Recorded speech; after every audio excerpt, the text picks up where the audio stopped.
Hi friends, today let's learn bubble sort. Sorting basically takes an unordered collection and makes it into an ordered one. So now there is an example given on the slide. The first array is an unsorted collection, whereas the second is a sorted version of the previous one. Let's go through the bubble sort. Bubble sort is a simple algorithm. It sorts by comparing each pair of adjacent items and swapping them in the order. This will be repeated until no swaps are needed. The algorithm has gotten its name from the way smaller items bubble up to the top of the list. Now let's apply bubble sort on the given example. We traverse a collection of elements, move from the front to the end, that is from location 1 to location 6, and in the process we bubble up the largest value to the end using pairwise comparisons and swapping. Now consider the elements at location 1 and 2. Element at location 1, that is 77, is greater than 42. Hence we swap. Similarly, we carry out the same procedure for elements at location 2, 3 and 3, 4. Now observe that element at location 4 is lesser than the element at location 5. Hence no swap is needed. Since we have reached the end of the array, we have completed our first pass.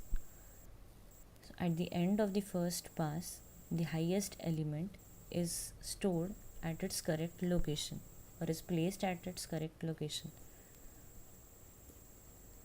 Let's go through the bubble up algorithm. Index is the iterator that will go from start to the end of the array. The last compare at variable stores the index of the highest or the highest index of the array. Now we induce a loop. The exit condition for the loop is index becomes greater than the last compare at value. Then we put a condition for swapping. So if a of index is greater than a of index plus 1, then we swap, and after that we increase or increment the index by 1. Swap function isn't inbuilt, so we need to write the definition of swap function as well.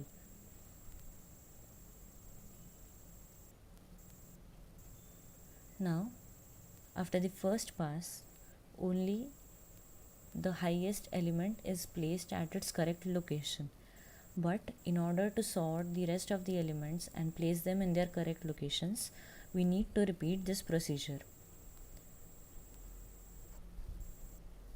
So now let's see what happens after the next pass, that is the second pass. Great.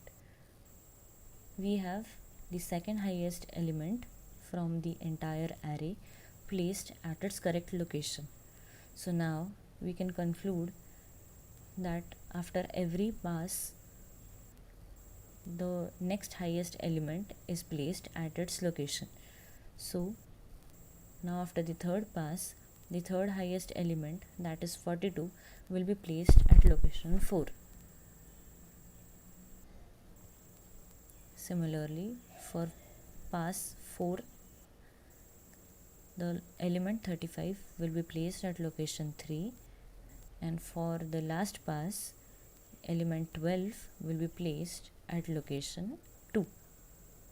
Now we have seen that when we have n elements, we need n-1 passes. A question may arise that how many times should the bubble up procedure be repeated. So if we have n elements, and if each item we bubble, and if each time we bubble an element, we place it in its correct location, then we repeat the bubble up process n-1 times. This guarantees that we'll correctly place all n elements. Let's go through the summary of bubble sort once.